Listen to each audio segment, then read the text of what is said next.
Have patience with all things, but first with yourself. Never confuse your mistakes with your value as a human being. You are perfectly valuable, creative, worthwhile person simply because you exist. And no amount of triumphs or tribulations can ever change that. Do not look forward to what may happen tomorrow. The same everlasting Father who cares for you today will take care of you tomorrow and every day.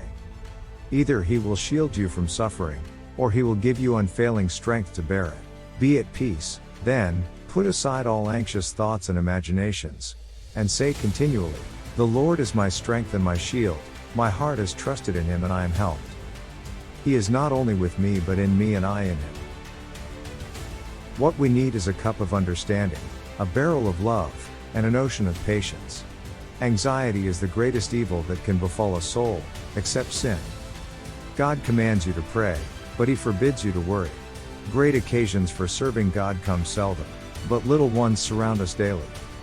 Half an hour's meditation each day is essential, except when you are busy. Then a full hour is needed. Do everything calmly and peacefully. Do as much as you can as well as you can. Strive to see God in all things without exception, and consent to His will joyously. Do everything for God, uniting yourself to Him in word and deed. Walk very simply with the cross of the Lord and be at peace with yourself.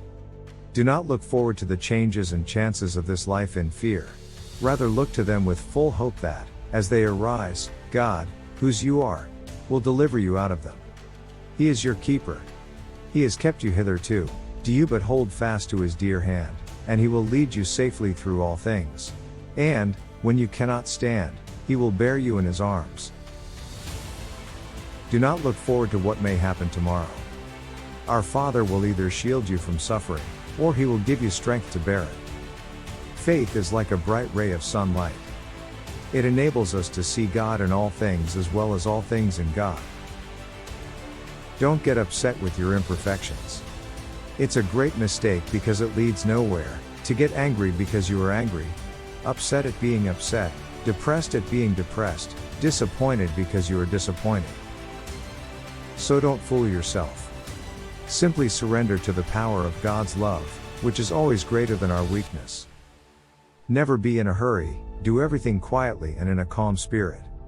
Do not lose your inner peace for anything whatsoever, even if your whole world seems upset. It is not those who commit the least faults who are the most holy, but those who have the greatest courage, the greatest generosity, the greatest love, who make the boldest efforts to overcome themselves, and are not immediately apprehensive about tripping.